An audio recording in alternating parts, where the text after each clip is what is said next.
With COVID-19 hospitalizations climbing, many healthcare workers say they're worn out and frustrated, but they're powering ahead for their patients.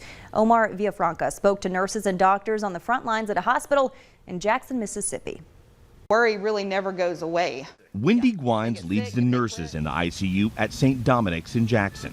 She's been through COVID surges before, but this one, with the Delta variant, is leaving everyone exhausted. I'm very concerned about PTSD. I'm worried about burnout. I'm worried about them questioning their choices of going into healthcare. The worry is mixed with grief.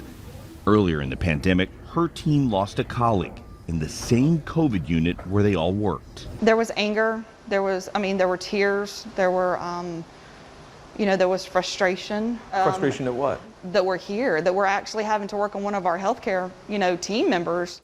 Dr. Reginald Martin is a surgeon here, but last year he was a patient fighting for his life. 2 weeks before my hospitalization, I rode a bike 75 miles.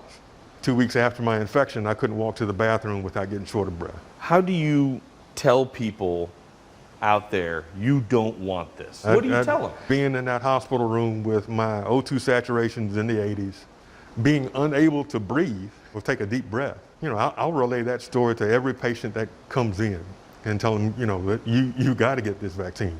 But like so many, he feels frustrated. It's incredibly frustrating to know that you could have done something different, that you are potentially a threat to my health. Despite the frustration, the care continues.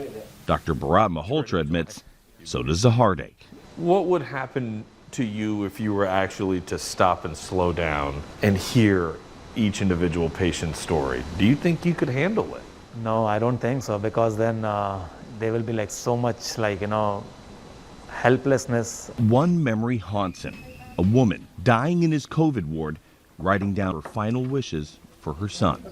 Did you have to give those last wishes to her child, or did she? I did. Did she make it? No. Omar Villafranca, CBS News, Jackson, Mississippi. Mississippi is currently facing one of the worst COVID outbreaks in the nation.